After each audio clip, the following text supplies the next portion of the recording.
In February 2025, archaeologists made a groundbreaking discovery in Egypt. The tomb of Thutmose II, a pharaoh whose resting place had eluded historians for centuries. Hailed as the first royal tomb found since Tutankhamun's in 1922. This find has captivated the world.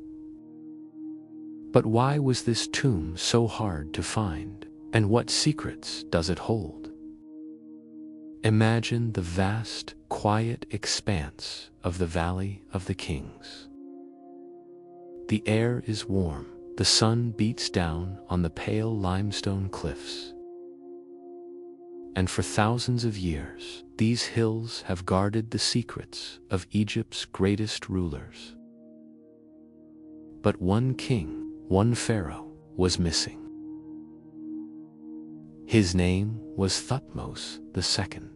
He was the fourth ruler of Egypt's powerful 18th dynasty.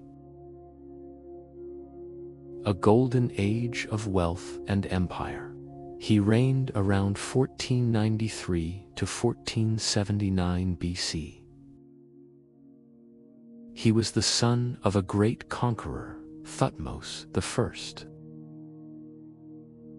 The husband of one of history's most powerful women, Hatshepsut, and the father of a legendary pharaoh, Thutmose III. He was surrounded by greatness, yet he himself remained a shadow. A ghost in the historical record, his tomb lost to time. For centuries, archaeologists and treasure hunters scoured the valley. They found Tutankhamun, they found Ramesses the Great. They found the tomb of Thutmose II's own father. But the son remained lost. It was as if the sands of the desert had swallowed him whole. Until now. The discovery was announced to a stunned world. News outlets like the BBC and Al Jazeera broadcast the incredible headline: "The last missing tomb of the 18th dynasty had been found." Think about that for a moment. After more than 100 years of searching since the discovery of King Tut's tomb, the world thought the Valley of the Kings had given up all its major secrets. They were wrong. Egypt's Minister of Tourism and Antiquities, a man named Sharif Fathi, put it perfectly. He said, "It is an extraordinary moment for Egyptology and the broader understanding of our shared human story." And he's right. This isn't just about finding gold or treasure. It's about finding a missing piece of our history. A story that until now couldn't be told. So, for the next few hours, we are going to go on a journey together. We will walk through the life of this mysterious pharaoh, explore the moment of his tomb's discovery, and unravel the secrets that have been sealed in darkness for over 3,000 years. This is a story of power, of family drama, and of a king who was almost erased from history. To understand why finding his tomb is so important, you first have to understand the man himself. Who was Thutmose II? He inherited an empire at the peak of its power. His father had expanded Egypt's borders further than ever before. The nation was rich, stable, and respected. The stage was set for Thutmose II to become a truly great pharaoh. But his reign was short, and it was complicated. He wasn't the chosen heir, at least not at first. He was the son of a lesser wife, which meant his claim to the throne was not as strong as it could have been. To secure his power, he had to marry his own half-sister, the brilliant and ambitious Hatshepsut. She was of pure royal blood, and her partnership gave him the legitimacy he needed. But this marriage would set in motion a chain of events that would echo for generations.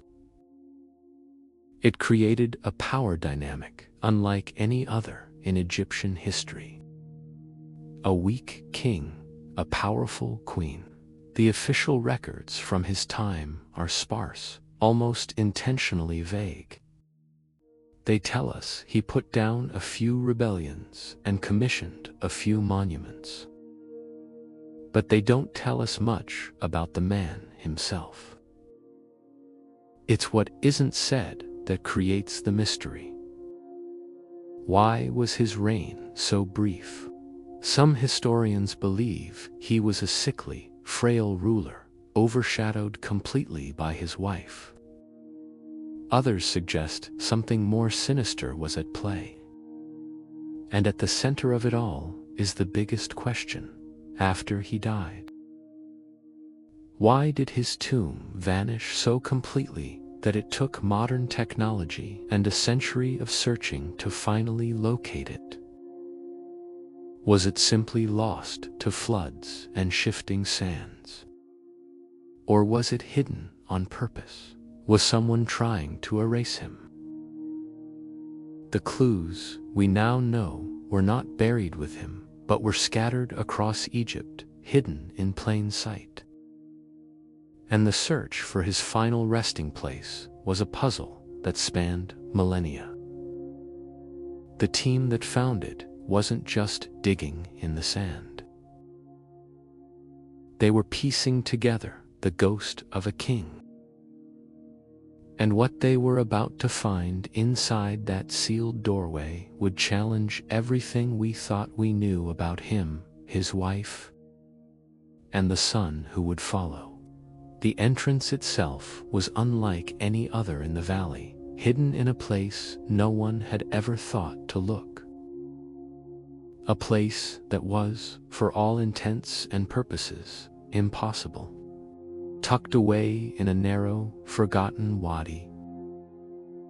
A side valley that had been dismissed by archaeologists for decades as being geologically unstable and prone to flash floods. No pharaoh in their right mind would choose to be buried there, and yet there it was. A perfectly sealed doorway bearing the name of a king lost to time. To understand why a king would be buried in such a place, you first have to understand the king himself. Thutmose II, whose royal name was Akhenaten, is one of the great enigmas of the 18th dynasty. Even the length of his reign is a subject of debate among historians. Some ancient records suggest he ruled for over a decade, maybe 13 years. But other evidence, including the very few monuments he left behind, points to a much shorter time on the throne, perhaps as little as 3 years. This uncertainty alone tells you a lot. For a pharaoh from such a powerful dynasty, to have his reign's length be a mystery is unusual. It suggests a story that was perhaps intentionally obscured. As we continue to piece together this ancient puzzle, if you're finding this story relaxing and you want to support more deep dives like this one, please take a moment to press that subscribe button and maybe give a like. It truly helps our channel reach more listeners just like you. And I'm always curious, so please drop a comment and let me know how long you've been listening with us on this journey. It's fascinating to see how these stories travel. Thank you so much for that. Now, let's return to the royal court of ancient Egypt. Thutmose II's life was defined by his family. His father was the great Thutmose I, a warrior pharaoh who expanded Egypt's empire and built magnificent temples. But Thutmose II was not his father's chosen heir. He was the son of a secondary wife, a woman named Mutnafret. This meant his bloodline wasn't purely royal, and in the rigid hierarchy of Egypt, that was a problem. The solution was a political marriage to strengthen his claim and secure the throne. He married his half-sister, a woman of pure royal lineage, the daughter of Thutmose I and the great royal wife. Her name was Hatshepsut, and she was not just any royal woman. She was brilliant, ambitious, and held immense religious authority as the god's wife of Ammon. Their marriage was less a romance and more a contract for power. She gave him legitimacy. He gave her the title of queen. Together, they had a daughter named Nefror, but a pharaoh needed a male heir to continue the dynasty. And Hatshepsut, it seems, did not provide one, Thutmose II's heir. The boy who would one day become the legendary Thutmose III was the son of another minor wife named Iset. Imagine the tension in the palace. A powerful, pure-blooded queen with only a daughter, and a king whose only son and heir was from another woman. This family dynamic is crucial to understanding what happened next. On the surface, Thutmose II tried to act the part of a mighty pharaoh.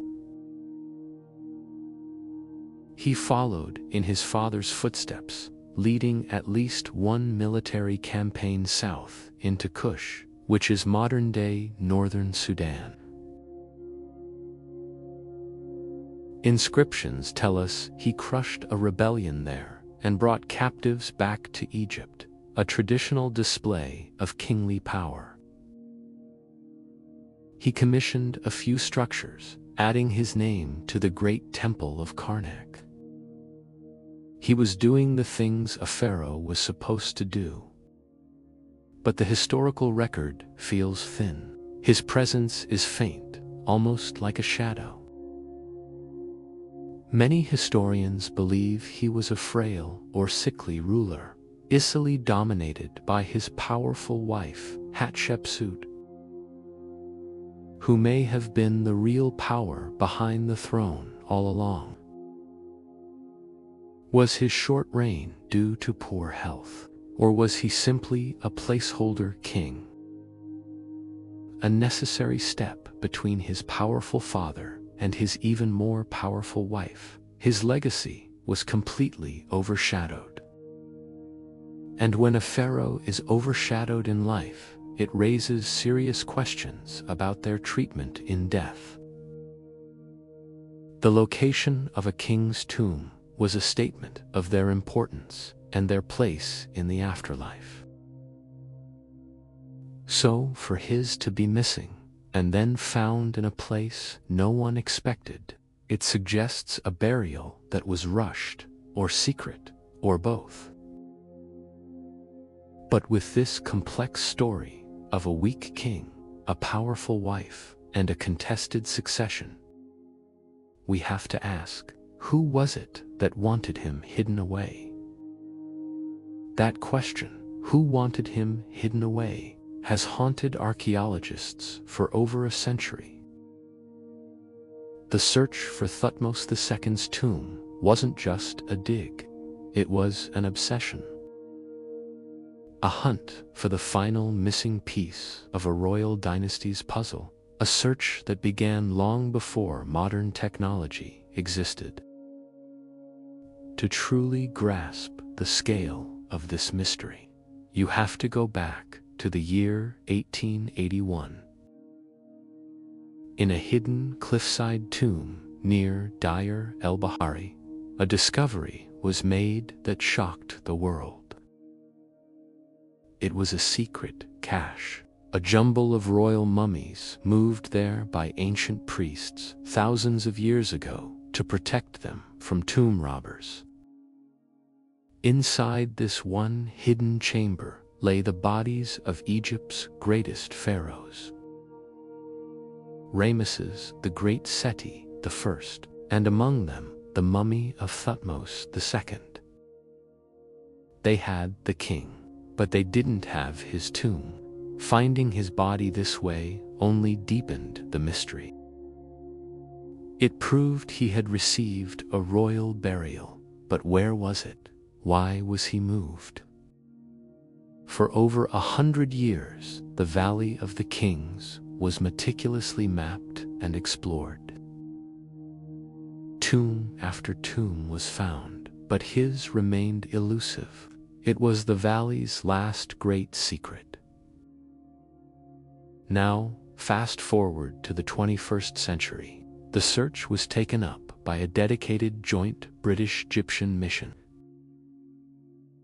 It was led by a man named Dr. Piers Litherland from the New Kingdom Research Foundation. Working hand in hand with Egypt's own Ministry of Tourism and Antiquities, for 12 long years, this team worked. 12 years of patient, grueling effort under the Egyptian sun. They used ground-penetrating radar, satellite imaging, and ancient geological surveys, but most of all, they used old-fashioned scholarship, poring over ancient texts and re-examining areas that other archaeologists had long since abandoned.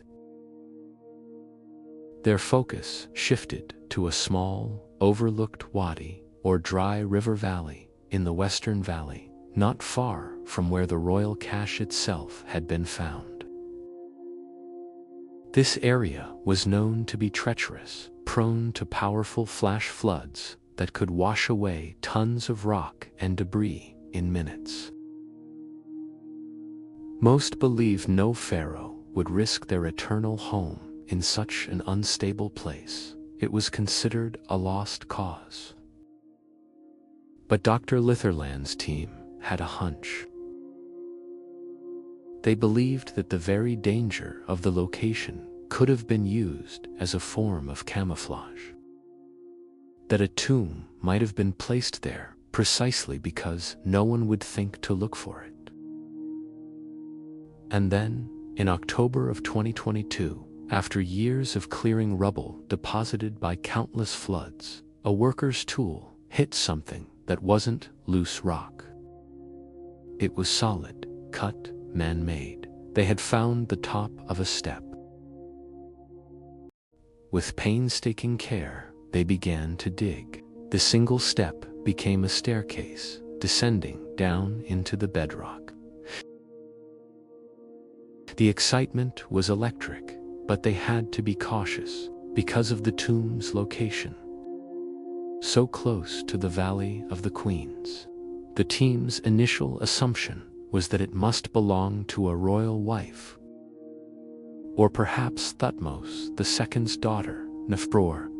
They did not dare to hope it was the king himself. Slowly, carefully, they cleared the debris from the 16 steps leading down. At the bottom, they found what they had dreamed of. A doorway sealed with plaster and stone, untouched for millennia. The original seal of the necropolis guards was still there, faded but visible. For months, they documented every detail before attempting to look further. Finally, the moment came. As they carefully cleared the last layer of hardened dust from the lintel above the sealed door, they saw it. Faint carvings, hieroglyphs. A worker gently brushed the dust away. The team fell silent. It wasn't the cartouche of a queen. It wasn't a noble. The symbols were unmistakable. Preserved perfectly in the dry air, it was the royal name, Akiparin. It was Thutmose II. They had found him. The door was sealed. And on the other side, a silence of 3,500 years was waiting to be broken. Imagine that silence, the air in the narrow valley thick with anticipation. For over a year, from the moment they found that first step in October 2022 until the final confirmation in early 2025, the team worked in near secrecy. The world didn't know what was happening in that quiet, forgotten wadi. Every piece of information was carefully guarded. The identification wasn't instant. It came in pieces, like a puzzle. The first major clues were fragments of pottery found in the debris filling the staircase. These weren't just any broken pots. Docket lines, essentially ancient labels. Some of these labels mentioned offerings made during the reign of Thutmose II. It was a good sign, but not definitive proof. The pots could have been reused from his time. The team knew the tomb was special. It was located about 1.5 miles west of the main Valley of the Kings, nestled in a strange, in-between zone.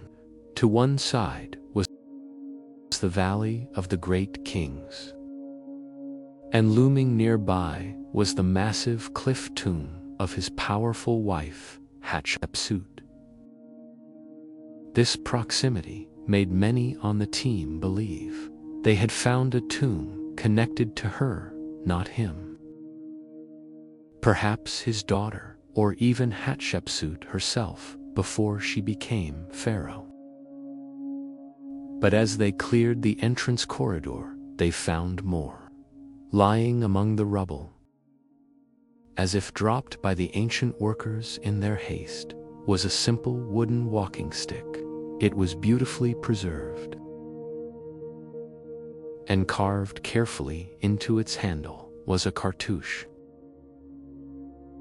A single, clear cartouche bearing the throne name of Thutmose II, Akiparin. This was the moment, the eureka moment. This wasn't just from his reign. This was his. This simple object, something he may have held in his own hand, confirmed the identity of the tomb's owner beyond any doubt. With the owner confirmed, the team could finally open the sealed door. They made a small opening, just as Howard Carter had done with Tutankhamun's tomb a century before. They peered inside. There was no gleam of gold, no towering statues. The air wasn't filled with the scent of ancient perfumes. It was simple, almost stark. Dr. Litherland described the architecture as surprisingly modest for a pharaoh of the 18th dynasty. A single, undecorated corridor sloped gently downwards. Then it ended abruptly. In front of them was a single, rough-hewn burial chamber. And strangely, the floor of this chamber was set about 1.5 meters, 5 feet higher than the floor of the corridor leading to it. It was an awkward, unusual design, as if the tomb was unfinished or its construction was interrupted.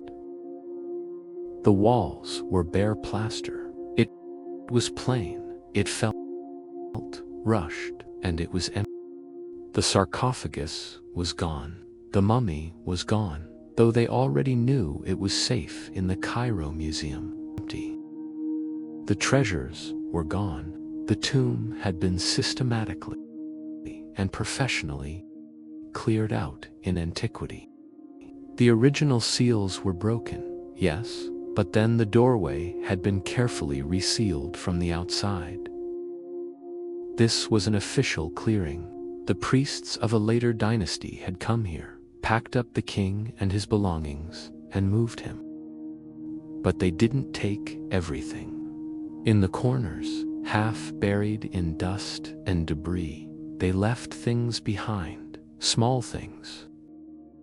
Things they didn't consider valuable enough to move. Though the great treasures were gone, what the ancient priests left behind in the dust offers a far more intimate story.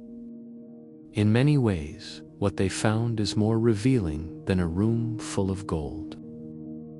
It tells a story of haste, compromise, and a battle against nature itself.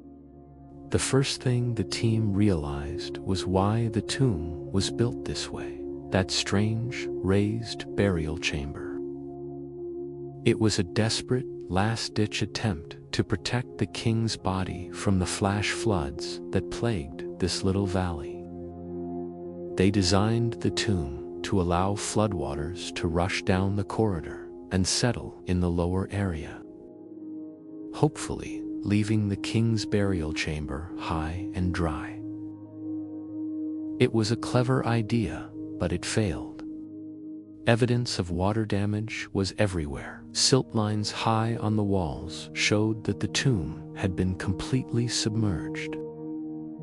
Not just once, but likely many times shortly after it was sealed. This flood, happening so soon after his burial, may be the very reason the priests decided to move him. They weren't just protecting him from robbers. They were rescuing him from the water. And as the team carefully sifted through the layers of ancient dried mud that caked the floor, they found the things the priests had left behind. They found more pottery fragments and even some intact jars, all bearing Thutmose II's name, confirming his identity over and over. They found beautiful, small vessels carved from alabaster in the shape of ducks, their heads turned back along their bodies. These were containers for cosmetics or sacred perfumes, delicate personal items. Imagine these beautiful, white stone ducks, half buried in the dark mud, a touch of elegance in a place of ruin. They found the walking stick we mentioned earlier, made from precious African blackwood what the Egyptians called Pharaoh's ebony, a testament to the wealth and trade of the empire. But perhaps the most significant discoveries were on the walls and on the floor. While the walls of the burial chamber were not painted with grand scenes, the team found faint traces of hieroglyphic tracts. Brief passages from the Amduat, the ancient text known as the Book of What Is in the Underworld. It seems the builders didn't have time for elaborate paintings, so they may have quickly written the essential spells directly onto the plaster to ensure his safe passage. It was the bare minimum required for a pharaoh's journey. And then, as they cleared the floor of the burial chamber, they started finding small, painted fragments of plaster, splinters of a deep, brilliant blue, the color of the Egyptian night sky. And on these blue fragments were painted small, 5-pointed stars of bright yellow. It was the tomb's ceiling. Thutmose II lay in his sarcophagus, looking up at a perfect, eternal sky. It was a standard feature in royal tombs, a symbol of the heavens. But finding it shattered on the floor, mixed with mud, felt poignant, a fallen sky for a forgotten king. These scattered remnants, the perfume jars, the walking stick, the broken sky, the hastily written spells, they paint a picture of a compromised burial. A pharaoh given the necessities for the afterlife, but none of the grand ceremony his father or son would receive. It begs the question, why? The answer isn't in the objects themselves, but in the people who sealed him in here, his powerful wife, Hatshepsut, and his young son and heir, Thutmose III. His legacy, it turns out, was not set in stone when this tomb was sealed. It was about to become a battleground. And that battleground wasn't a field of war fought with chariots and arrows. It was a silent, political struggle fought in the corridors of the royal palace in Thebes. A battle for legacy, for power, and for the future of Egypt itself. And at the center of it all was his family. To understand Thutmose II, you have to understand the powerful figures who surrounded him, because they are the ones who would ultimately write his story.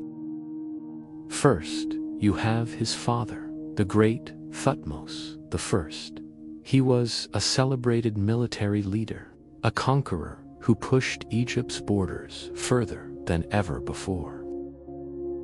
A man of action, respected and feared. But Thutmose II was not the son of his father's principal wife. His mother was a woman named Mutnefrat, a so-called lesser wife. In the complex world of royal succession, this was a significant weakness. His blood was not considered as pure, his claim to the throne not as strong as a son born to the great royal wife. So, a solution was found, a brilliant political move that was common in ancient Egypt. He would marry his own half-sister, Hatshepsut. She was the daughter of Thutmose I and the great royal wife, Ahmose. Her bloodline was impeccable. She was pure royalty. By marrying her, Thutmose II wasn't just gaining a wife, he was absorbing her legitimacy. He was binding his weaker claim to her unbreakable one. He needed her to be king. She needed him to be queen. It was a partnership born of pure political necessity. And this is where the story gets even more complicated. The primary job of a pharaoh and his queen was to produce a male heir to continue the dynasty. Thutmose II and Hatshepsut had a daughter, a princess named Nefruer. She was cherished, given important titles, but she could not inherit the throne. The male heir, the boy who would one day become the legendary conqueror Thutmose III, came from another woman, a lesser wife, just like the king's own mother.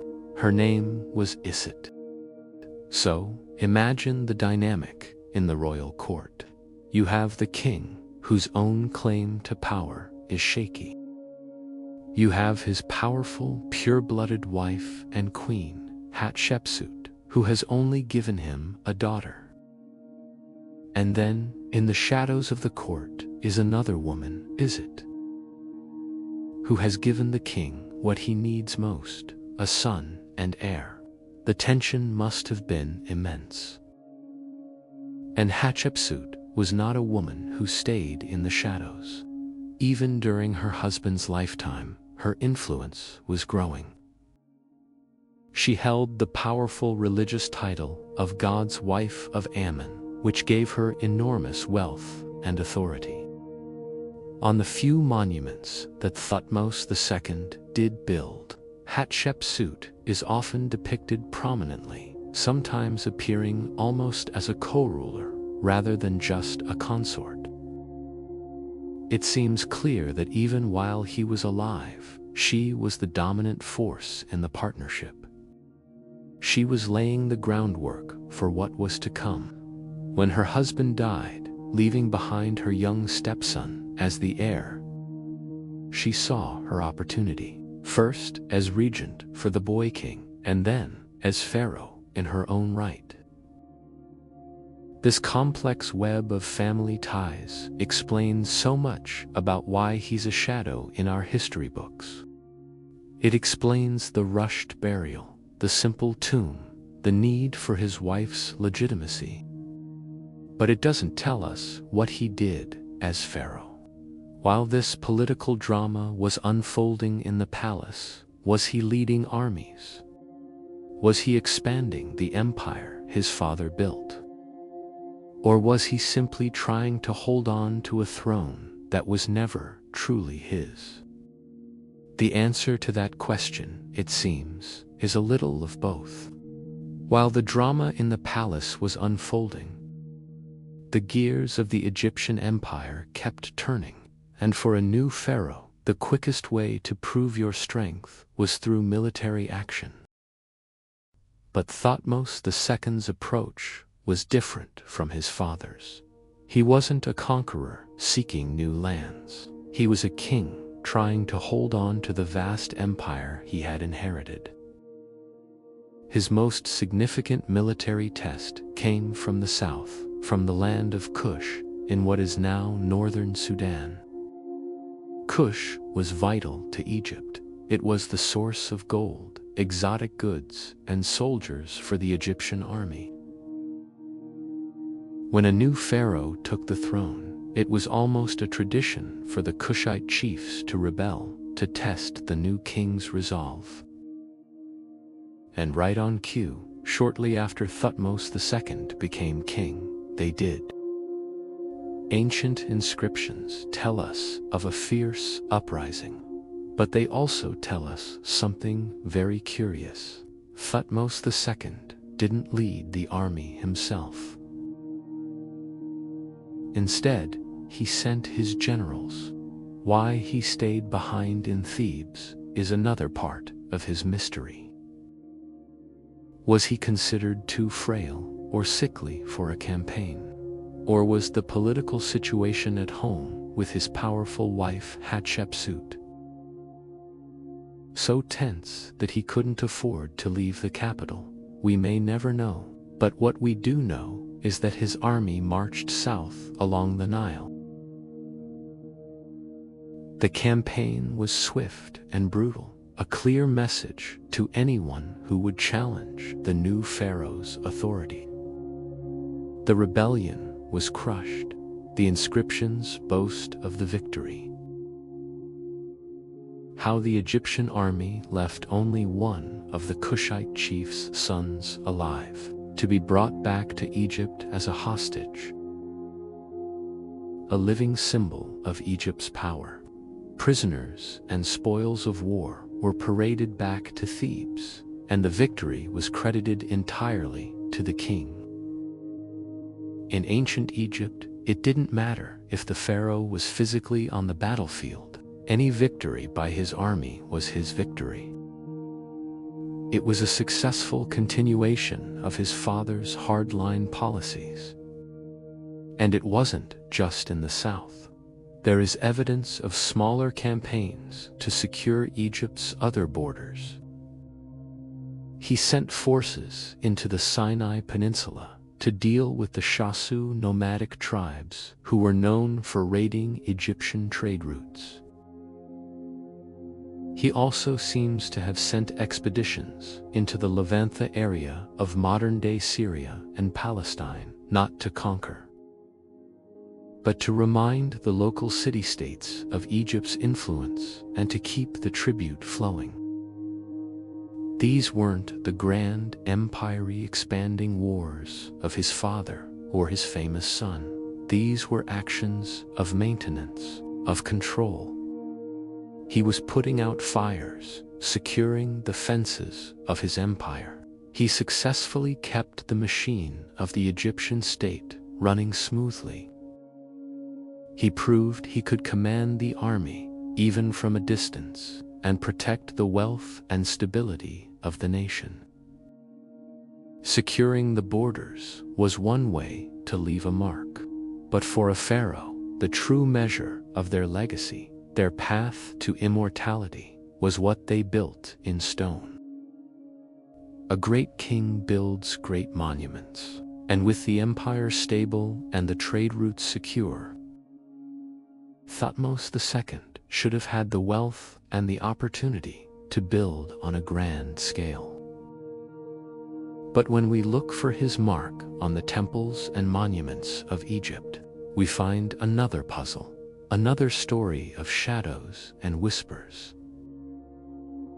A pharaoh's immortality was written in stone. The grander the temple, the taller the obelisk, the more magnificent the tomb, the more certain their place in history. Yet, when we search for the architectural legacy of Thutmose II, we find his presence is subtle, almost like a whisper in a grand hall. His contributions were real, but they were destined to be overshadowed. His most important work was at the very heart of the Egyptian empire, the sprawling, sacred complex of Karnak Temple in Thebes. This was not just a temple, it was the home of the god Amun-Ra, the chief deity of the empire. Every pharaoh wanted to leave their mark here. Thutmose II was no different. He commissioned the construction of a large festival court at the front of the main temple. This was a significant addition, a space for grand religious ceremonies.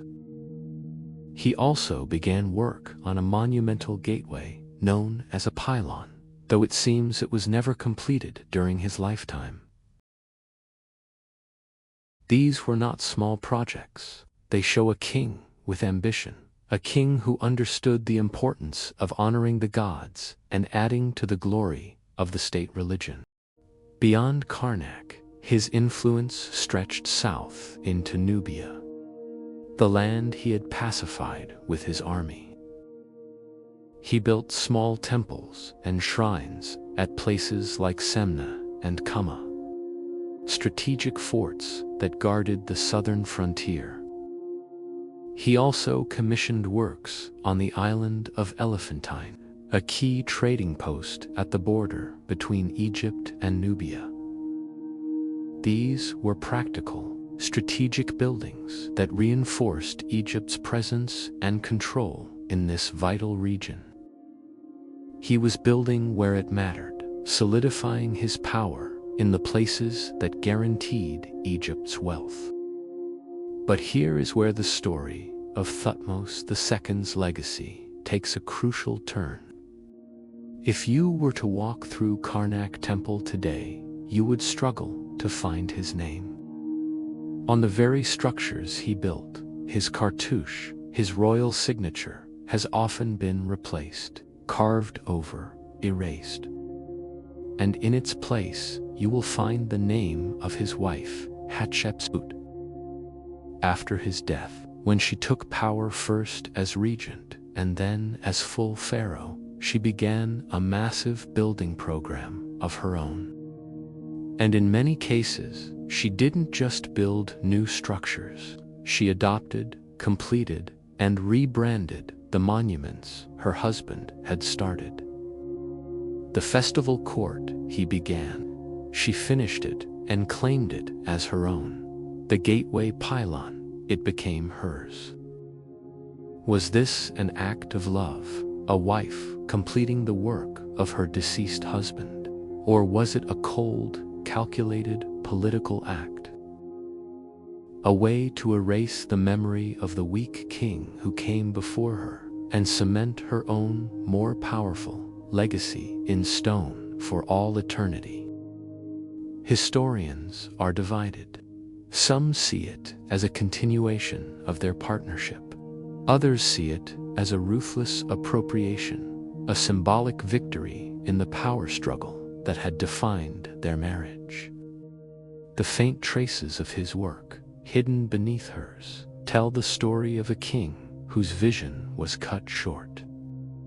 He had the right ideas. He started to build in the right places. But his reign was too brief. His health perhaps too fragile, and his successor, his wife, was simply too ambitious to let his name stand unchallenged. He provided the foundation, but she built the glorious palace on top of it, and it is her name, not his, that history remembers. And this powerful woman's influence wasn't something that just appeared after his death. It was growing powerfully throughout his entire reign. To truly understand Thutmose II, we have to look past him for a moment and focus on the woman standing right beside him on every monument, in every ceremony.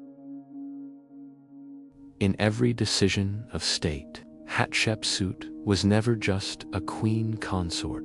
She was a political force in her own right, and her power was growing long before her husband's death. Her influence stemmed from one of the most powerful positions a woman could hold in ancient Egypt, the title of God's wife of Amen. This wasn't just a symbolic name, it was a high priestess role of immense religious and economic power. As the god's wife, Hatshepsut effectively managed the vast estates and wealth of the cult of Amun-Ra, the richest and most powerful religious institution in the entire country. This gave her control over land, resources, and personnel that was independent of the king. She was, in many ways, a CEO of a massive corporation that was at the very heart of the Egyptian empire. This position gave her authority that was hers alone, derived from the gods, not from her husband. And she used this authority. We see evidence of her influence everywhere. On the gateway at Karnak that Thutmose II started, she is depicted right alongside him. But her depiction is unusual. She is shown at the same scale as him, a subtle but clear statement of equal status. In traditional Egyptian art, the king was always shown larger than his queen, but not here. This suggests that their relationship was seen, at least publicly, as something approaching a co-regency, a partnership of equals. Was this her idea, or his? Did he willingly share the spotlight, recognizing her power and intelligence? Or was he simply too weak to stop her from asserting her own authority?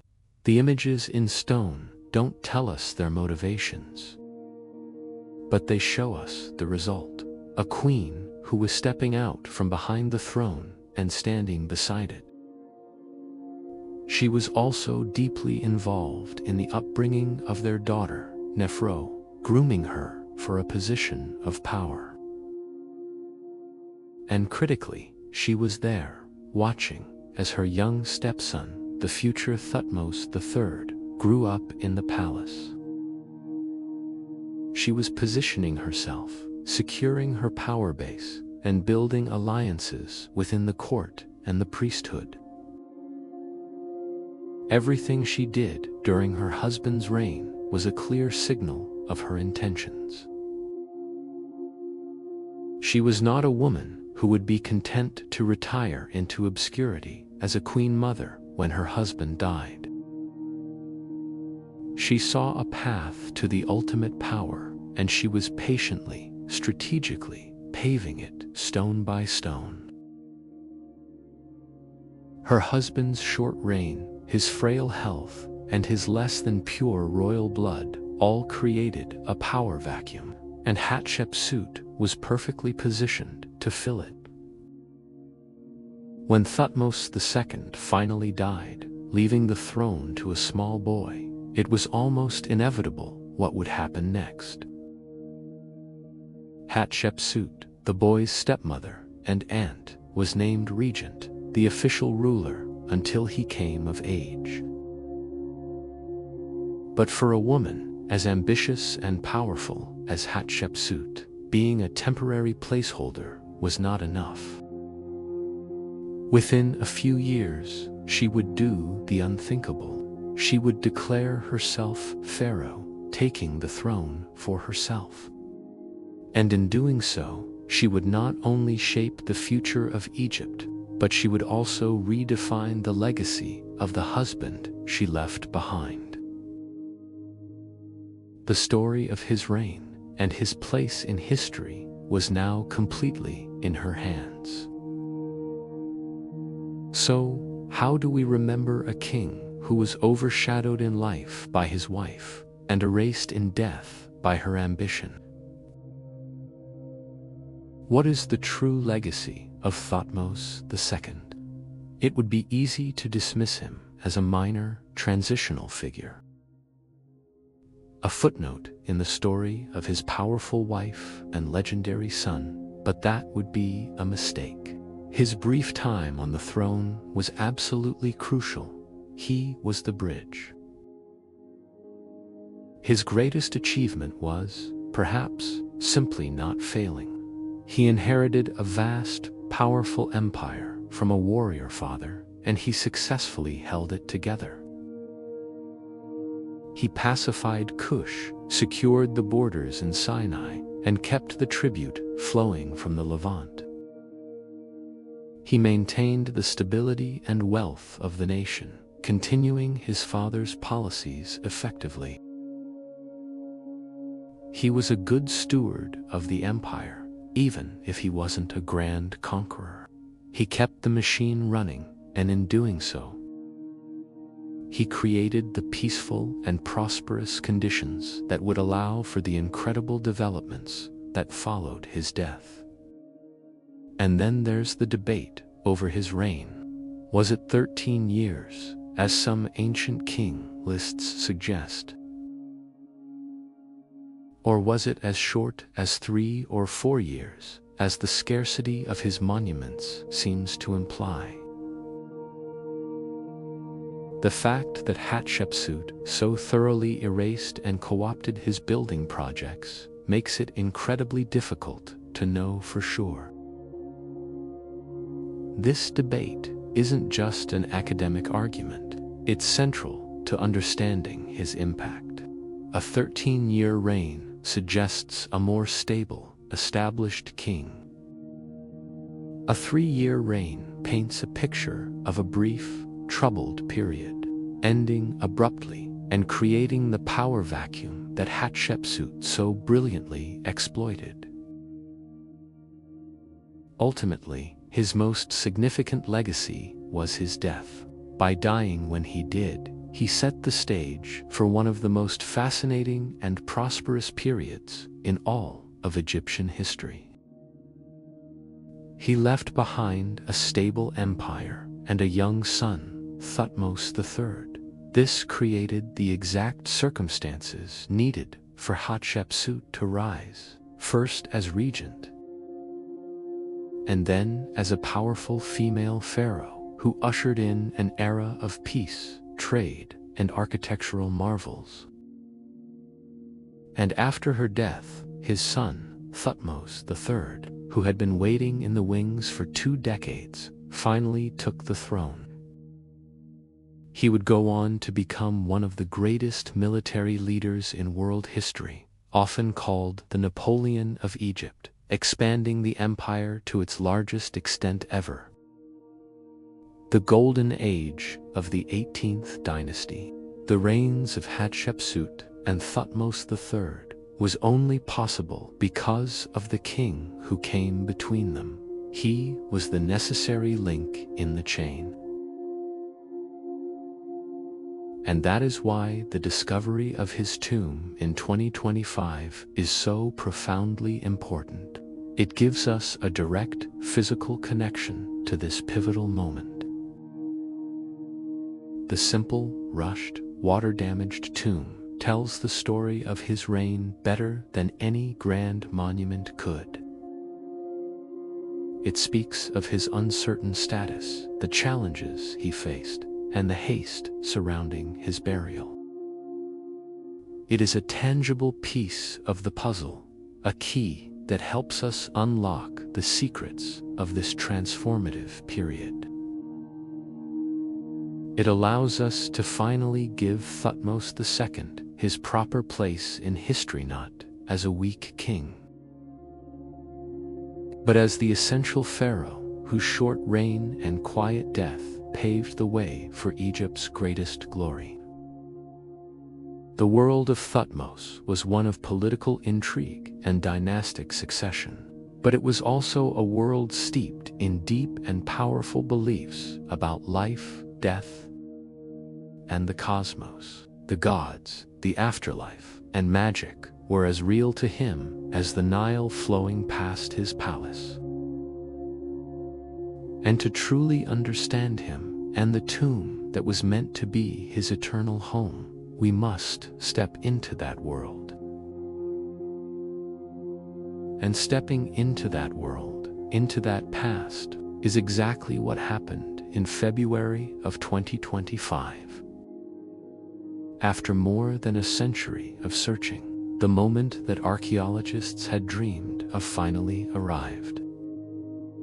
The last missing tomb of a pharaoh from the legendary 18th dynasty was about to be opened. And the story of how it was found is a testament to patience and modern science. It was the culmination of a 12-year effort by that joint British-Egyptian mission led by Dr. Pierce. His team wasn't digging in the famous Valley of the Kings itself, but in a desolate, forgotten wadi or dry river valley, about 1.5 miles to the west. This area nestled near the Valley of the Queens had been ignored for decades, considered too unstable and prone to dangerous flash floods for a royal burial.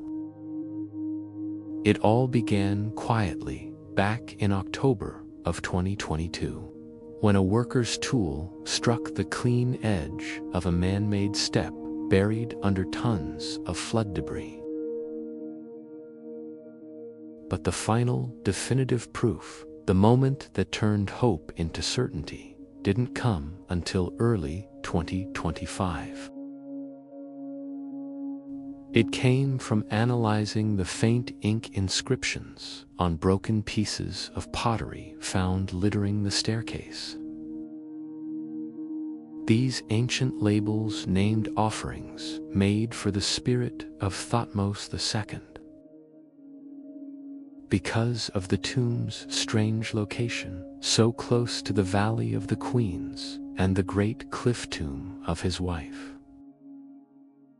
Hatshepsut, the team's initial assumption was that it must belong to a royal wife or another member of the extended royal family.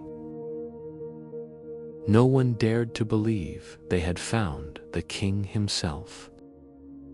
When the discovery was finally confirmed and announced, the world's media hailed it as the first royal pharaoh's tomb found since Howard Carter stumbled upon Tutankhamun's in 1922.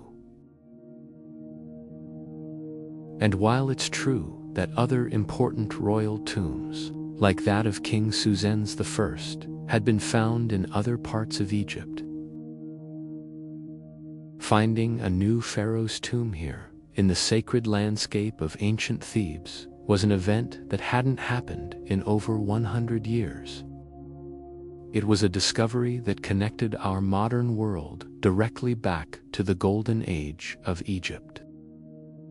The team stood at the entrance of a simple, water-damaged tomb, a place that raised more questions than it answered.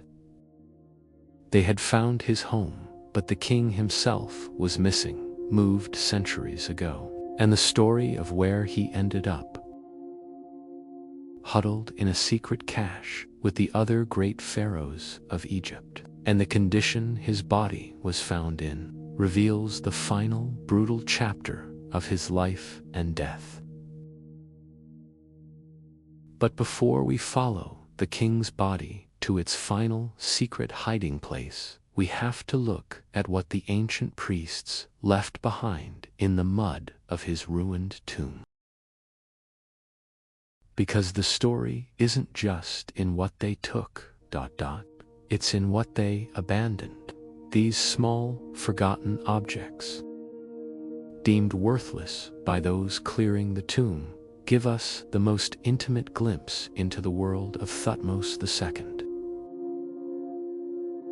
Inside that simple, stark tomb, the archaeologists found a scene of ancient chaos preserved in time.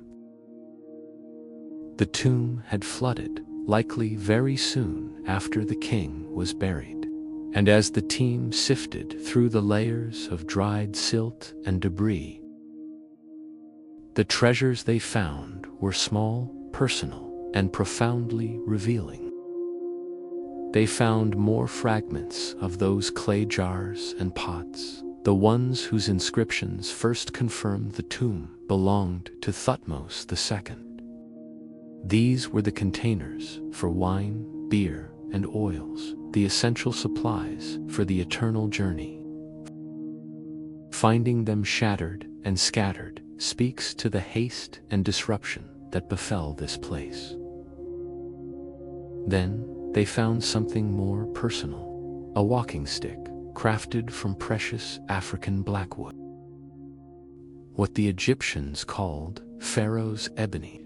It's a simple object, yet it speaks volumes about the status of its owner and the vast trade networks of the Egyptian empire. You can almost imagine the king himself holding it. Why was it left behind? Perhaps it was dropped, or simply overlooked in the dark. Nearby, half buried in the mud, were delicate vessels carved from pure white alabaster in the shape of ducks. These were containers for sacred oils or cosmetics. They are objects of beauty and refinement, a stark contrast to the rough, undecorated walls of the tomb. They are a hint of the luxury that would have once filled this space. And speaking of the walls, while they were not covered in elaborate paintings, the team did find faint traces of hastily written hieroglyphs. These were passages from the Amduat, the book of what is in the underworld, a crucial guide for the deceased king's soul to navigate the dangers of the afterlife. It was the bare minimum a pharaoh would need, as if the priests had just written the essential spells directly onto the plaster to ensure his safe passage. And finally, as they cleared the floor, they discovered thousands of tiny plaster fragments. Fragments painted a deep, brilliant blue and dotted with small, yellow, five-pointed stars. It was the ceiling. It had collapsed in the floods long ago. In its prime, this tomb would have had a ceiling that mimicked the night sky, a common feature in royal tombs to symbolize the heavens the king would journey through. Finding this fallen sky, shattered and mixed with mud on the floor, is a powerful symbol of a burial that was disturbed and a legacy that was almost lost. All of this points to one clear conclusion. The tomb was cleared out, not by robbers, but officially. The flooding made the location untenable, so priests of a later dynasty came here, rescued the king's mummy and his most valuable grave goods, and moved them to the secret royal cache. TT 320, where his body would be rediscovered by modern archaeologists in 1881. What they left behind was simply the debris of a failed, waterlogged eternal home. These artifacts are fascinating, but what does the discovery of the tomb itself mean for our understanding of ancient Egypt? The discovery of this tomb is like finding a long-lost letter from a ghost. For centuries, Thutmose II was just a name, a shadow between two towering figures in Egyptian history. But now, we have his place. We have a physical space that was his, and that alone changes everything for Egyptologists. It's a key that unlocks a deeper understanding of one of the most transformative moments in the ancient world. For one, it helps fill in the gaps in the story of the 18th dynasty. We know so much about his wife, Hatshepsut, and his son, Thutmose III, but he was a mystery. This tomb, in its very simplicity and failure, tells us more about his status and reign than a grand, treasure-filled pyramid ever could. The modest size, the lack of decoration, the vulnerable location, it all points to a king with a weaker status, a hurried burial, and a reign that ended under complicated circumstances. It confirms the theories that he was overshadowed by his wife and that his death triggered a period of political uncertainty. The tomb also gives us a rare snapshot of ancient Egyptian engineering and religious practices in a time of crisis. The unusual design, with that raised burial chamber, is a fascinating look at how they tried to solve a very real problem: flooding. And the fact that it failed tells us about the limits of their knowledge. The hastily written spells from the Amduat on the walls give us insight into what was considered the absolute essential spiritual protection for a king. It's like seeing the emergency first aid kit for the soul. And we need to clarify the significance of the find. When you hear it's the first royal tomb found since Tutankhamun, that statement is both true and a little misleading. Other very important royal tombs have been found in the last century, just not in the famous Theban necropolis, the area around the Valley of the Kings. This is the first tomb of a new kingdom pharaoh found here in over 100 years. It's a return to the heartland of Egypt's golden age, a place everyone thought had given up all its secrets. Modern technology also allows us to learn so much more from this discovery than we could have a century ago. Take the walking stick, for example. Material analysis confirmed it was made from African blackwood, a rare and valuable wood that had to be imported from deep within Africa. This one small object reinforces our understanding of vast trade networks and the incredible craftsmanship of the era. We can analyze the plaster, the pigments, the pottery, and even the ancient dust itself to reconstruct a more complete picture of the time. Ultimately, this tomb is a time capsule from a moment of transition. It's the physical evidence of the end of one brief, uncertain reign and the very beginning of the glorious era of Hatshepsut and Thutmose III. It's a quiet, damaged place, but it speaks volumes. It's a reminder that history is not just made by the great and famous,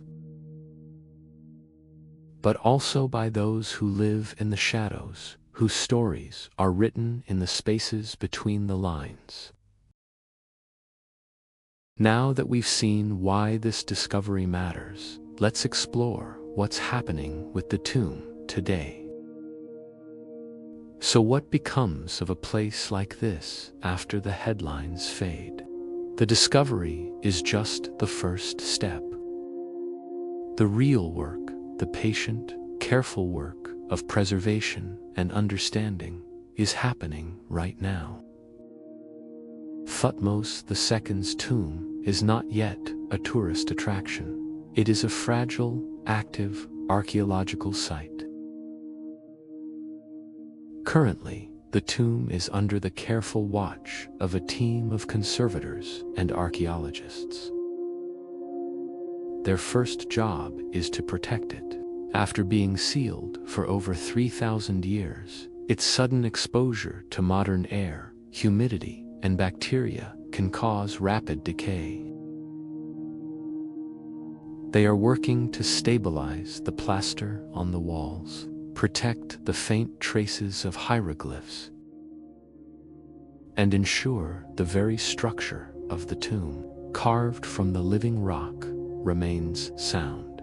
It's a delicate and slow process. The precious few artifacts that were recovered, the walking stick, the alabaster vessels, the pottery shards, have been carefully removed. They are now in laboratories, undergoing further analysis. Eventually, they will likely find a home in one of Egypt's magnificent museums, perhaps the Grand Egyptian Museum near the Giza pyramids, or the National Museum of Egyptian Civilization in Cairo. Imagine, one day soon, you might be able to stand before a display case and see that simple ebony walking stick. An object held by a king who lived and died 3,500 years ago. These items will be put on display for the world to see, a tangible link to this incredible discovery. But the research is far from over. Scientists are still analyzing every aspect of the tomb. They are mapping the water damage to understand the history of the floods. They are studying the tool marks on the walls to understand how it was constructed. They are using advanced imaging techniques on the faint hieroglyphs to try and reveal more text than the naked eye can see. Every tiny detail holds a potential clue about the life and death of this enigmatic pharaoh. And perhaps most excitingly, this discovery has breathed new life into the exploration of the entire area. The Western Wadis, once dismissed and overlooked, are now the focus of intense interest. If Thutmose II's tomb was hidden here, what else might be concealed beneath the sands? Archaeologists are now re-examining these forgotten valleys, using the same combination of high technology and old-fashioned detective work that led to this find. The discovery of this tomb may not be the end of the story, but the beginning of a whole new chapter of exploration in the hills of Thebes.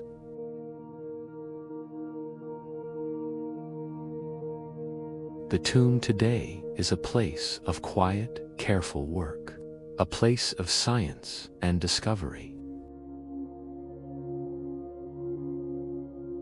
But even with all our modern technology, it remains a place of deep mystery.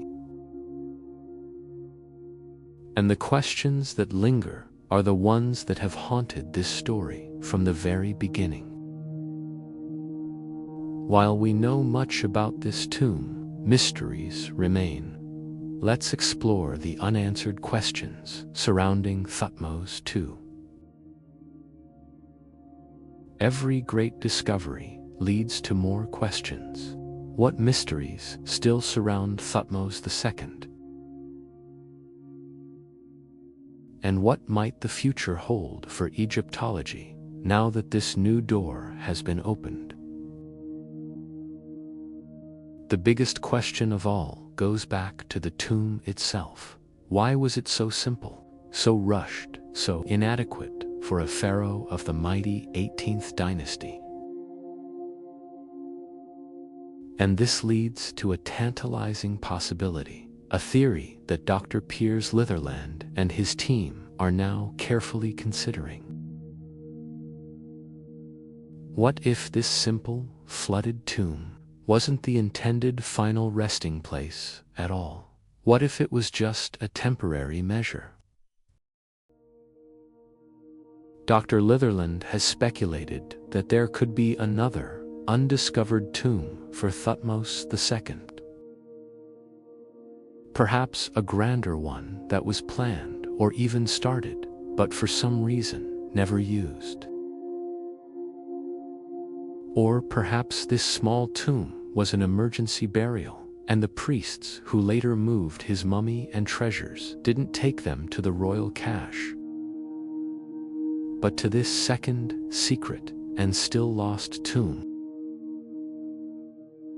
It's a long shot, but it's a compelling idea. Somewhere out there, under the sands, could there be a sarcophagus, canopic equipment,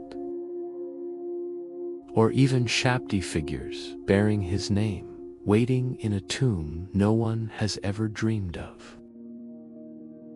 And the mystery extends beyond just this one king. The discovery has ignited a firestorm of new interest in the Western Wadis. If a pharaoh could be hidden here, who else might be nearby? Other members of the royal family, high officials from the court, perhaps even other forgotten kings from different, less stable periods of Egyptian history. The entire map of the Theban necropolis is being redrawn. Today, teams are using technology that Howard Carter could have only dreamed of. They are using ground-penetrating radar that can peer deep into the bedrock without moving a single stone. They are using LiDAR, a laser scanning technology, to create incredibly detailed 3D maps of the terrain, revealing subtle dips and lines in the landscape that could indicate hidden entrances. Imagine silent, sophisticated scanners painting a digital map of the earth beneath our feet, searching for the telltale voids that signal a hidden chamber, a lost corridor, a forgotten tomb. Each potential discovery holds the promise of deepening our understanding of this incredible civilization. A new tomb could tell us more about their religious beliefs, their burial practices, their art, and their daily lives. It could introduce us to historical figures we never knew existed. The story of the search for Thutmose II reminds us that history is not a closed book. It is a living, breathing story that is constantly being uncovered. We think we know the landscape. We think all the secrets have been told, and then a single, stubborn team, following a hunch, finds a hidden step in the sand. And the world changes. The discovery of this small, damaged tomb is a profound reminder that there is always more to find, always more to learn. Every discovery isn't an end to a mystery, but a doorway to a dozen new ones. And so, the search continues under the warm Egyptian sun, in the silent valleys where the pharaohs sleep. The quiet conquest of the past goes on. Thank you so much for joining me on this long journey through the sands of time to uncover the story of the lost king, Thutmose II. If you've enjoyed this exploration and want to support more deep dives into the quiet corners of history, please consider subscribing to the channel and giving this video a like. It truly helps us to continue creating these stories for you. I hope this has been a relaxing and fascinating experience for you, wherever you were listening. We have so many more stories to tell, so many more mysteries to explore together. Until next time, thank you for listening.